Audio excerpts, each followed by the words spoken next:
Well, the Nelson House was an old hotel with a storied history, and it was what both my Uncle Walter and my father wanted. They had been in business at the Bennett School in Millbrook, and that's not what they wanted to do.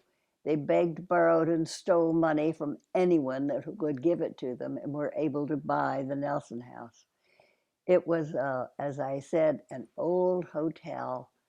Um, Roosevelt had his headquarters there when he was in residence in Hyde Park. My father always knew, and this was wartime, you know, and during his fourth term, the end of his third term, and there was a lot of secrecy about where the president was.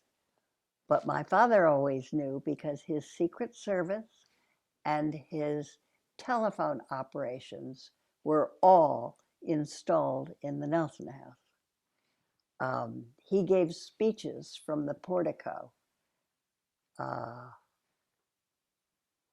that same portico where I, as a little girl, would watch the Memorial Day parade and not the summer 4th of July parade. I was in Maine at my grandmother's house at that time, but it was fun. We heard all sorts of people.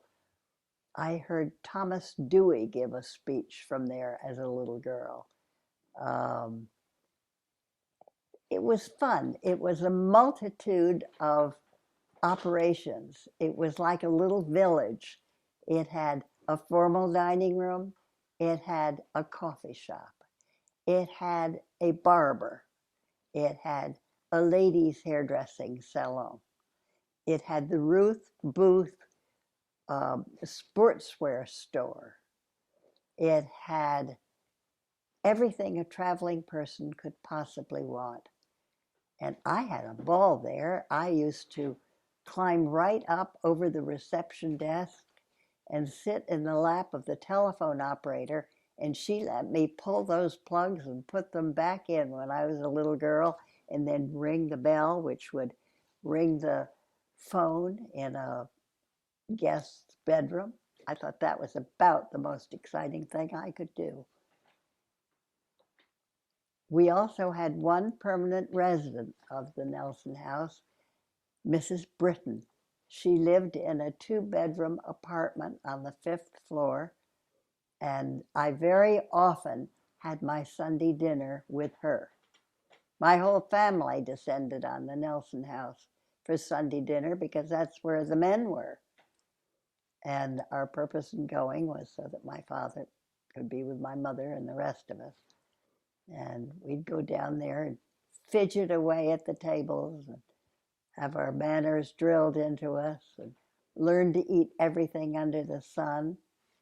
And oh, I told you somewhere I had a 1938 menu, and I believe I still have it if you want it.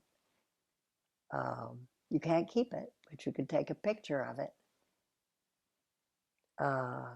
It was a memorable, memorable place, and it breaks my heart to this day that they tore it down.